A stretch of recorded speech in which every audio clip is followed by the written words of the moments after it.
Hello, Galaxy! I'm Chris Perillo for another live Star Wars Radar video. No, I'm not covering the three possibilities as to why Snoke needed to die. I forgot to change the title of this live video. It's actually going to be me covering 3 ways Luke Skywalker's death completed the circle. I just finished listening to a review, or I guess a critique of the Last Jedi critiques out there. Yes, a critique of the critiques. I thought it was very well executed. Have shared that video link by way of our Twitter account at Star Wars Radar, if you're not already following. And it was, I guess, setting the stage for me continuing to talk about The Last Jedi, as I'm prone to do, despite the amount of negativity surrounding the film. I still think that it has absolutely earned its place among the best of the best Star Wars movies, and as far as I'm concerned, they're equal. They're Star Wars. I like them all. What's not to like? Of course, we could probably go on and on the topic of what is not to like, but let's talk about the 3 ways Luke Skywalker's death completed the circle. 1, he trained Jedi like Ben Kenobi and Yoda. I mean, we knew Ben trained Jedi, or was certainly a part of that contingent of Jedi, the Jedi Knights training other Jedi, certainly working, assumedly, alongside of Anakin Skywalker. We didn't know him as Anakin back in the day, and of course I'm referring to Ben Kenobi specifically in A New Hope. Also, Yoda obviously trained Ben Kenobi, or it was mentioned that, hey, I'm paraphrasing, but was I all that young when you trained me? I believe something along those lines. But then Yoda's like, no, too old, because age is but a number. So we knew that both Ben and Yoda had trained Jedi. Ben Kenobi, not to be confused with Ben Solo.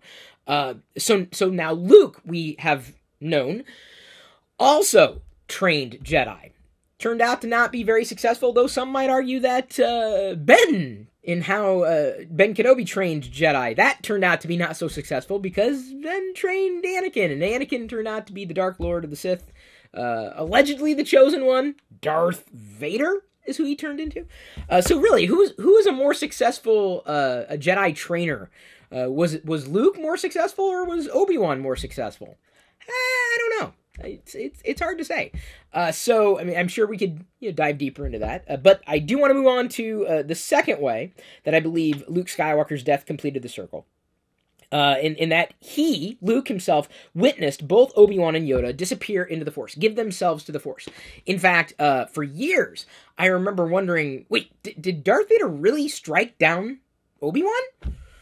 Did that happen? No, he disappeared. Like, there was no body at all. Like, he was gone. Like, if there was a body, he would have been sliced in two or something along the lines. There would have been a lot of blood, but he was just gone. He disappeared.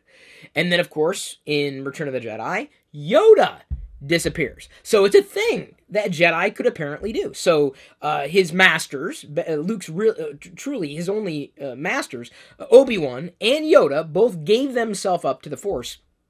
And so Luke did as well. And so the fact that he gave himself up to the Force, and that's how he went, I felt that, again, it kind of completes the circle. He's done what his masters have done before him.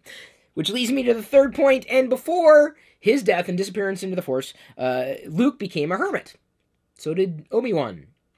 So did Yoda, right? They distanced themselves for whatever reason. They were not around in their twilight years around anybody at all, in whether we're talking about on a remote location in a planet, or a remote location on a planet that may be pretty well populated, or at least populated in spots. I'd imagine there were more people on Tatooine, for some reason, than Dagobah. They both seem to be relatively inhospitable. Octu, just as well. I mean, you got that island in the middle of a planet that is seemingly more water than anything. But they all found themselves in exile.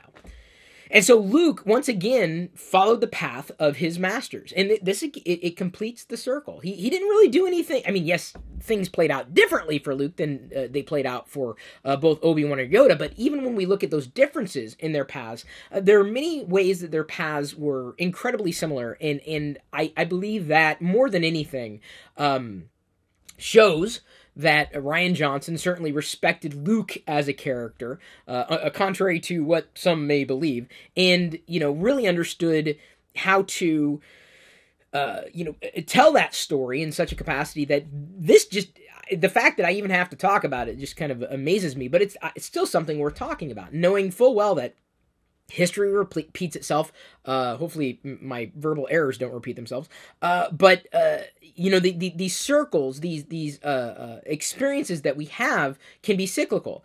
And we may not see it in our lifetime, but certainly I think the universe does this. The Force does this. It is as the Force has willed it. Some may say, if you happen to be named Chirrut Imwe.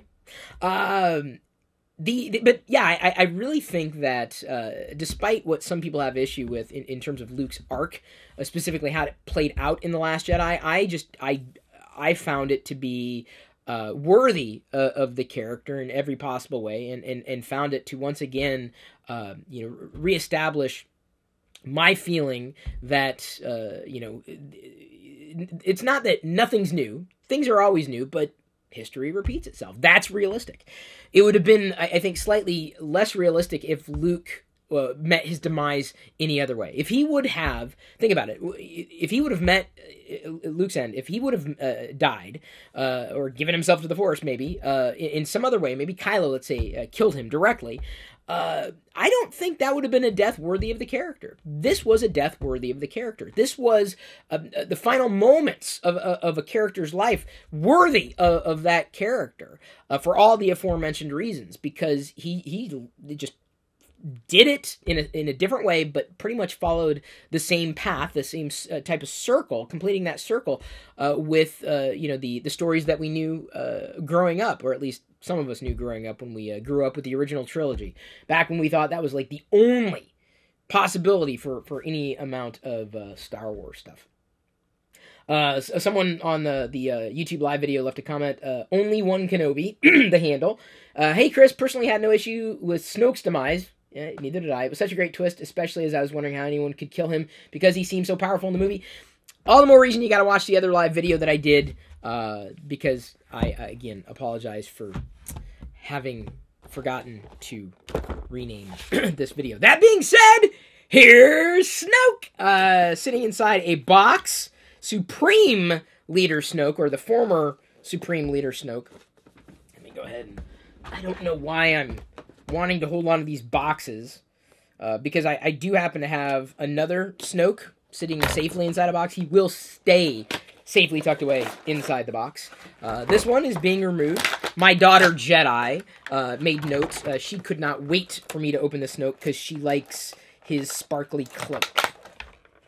Hang on, let me see if I can remove the cloak here from the plastic. It's kind of tucked away there. I did not want to rip it. Ah, sorry, Snoke. I dropped him on his head. Can you see? It left a little dent there. Mine came undented. So here is the Snoke. Soft goods for the cloak, which I don't mind with these figures. In fact, let me go ahead and do a side-by-side. Between the two of these, we've got super articulated 6-inch Snoke here, and a less articulated Snoke here, the one that is currently a little more exclusive with the BB-8 playset. That said, Yakface tweeted out today from his website that there may be a single-carded figure of this Snoke coming out soon, and also a super articulated 3 3/4-inch scale Snoke available, I think, in the coming months as well. So... big difference. This one doesn't have soft goods. I like it. This one does. I don't know. It's not my scale. Soft goods, I don't mind. But I think especially for these larger figures, they're a necessity. It's just really weird to see this old man with these old man white legs. Like, it reminds me too much of me. Maybe that's my problem. I'm reminded too much of Snoke. But very well done figure. It doesn't come with any accessories. You could also get this particular Snoke with the throne. I obviously did not. I'd wait until maybe that drops to $20 and then I might possibly get it. I'm not, willing to spend too much more on that because I knew I'd be able to get him at a much more affordable rate, which I did. And I believe I even used a gift card. I wasn't looking up his dress, skirt, robe thing with intention, but you can see that he's got, undergarments there. Look, Snoke, you're not so powerful now, are you? Huh? Huh, buddy? Huh, scissor legs? Huh? He's got his gold slippers on. I'm telling you, dude, this is like, as far as character design goes, not my favorite, but I'll take it. All the more reason, though, I think that I like this version of Snoke a little more. But this is my favorite scale, so rarely you're going to hear me say anything about that. The softwoods definitely cling better on the taller variety, super articulated figures, because you need to move them, or would want to move them in a variety of positions. So there's Snoke. Let's see if I can get him to stand up. Probably not. Don't know, because I've kind of twisted him, turned him around. I was trying to stand him next to Finn here, one of those mystery minis that I opened today. Hoping to find a Praetorian Guard, because I like the style. But I got a Finn. He comes off his base. Or should come off his base. He's not wanting to come off his base right now. Okay. Hang on. Give me a second. Is he gonna... Dude. These things come off their bases, don't they? These things. They're not glued on. They shouldn't be. This one's not budging, dude. Seriously, I think he's on his base. Dude, I've opened these things before, and I haven't had this problem. Boy.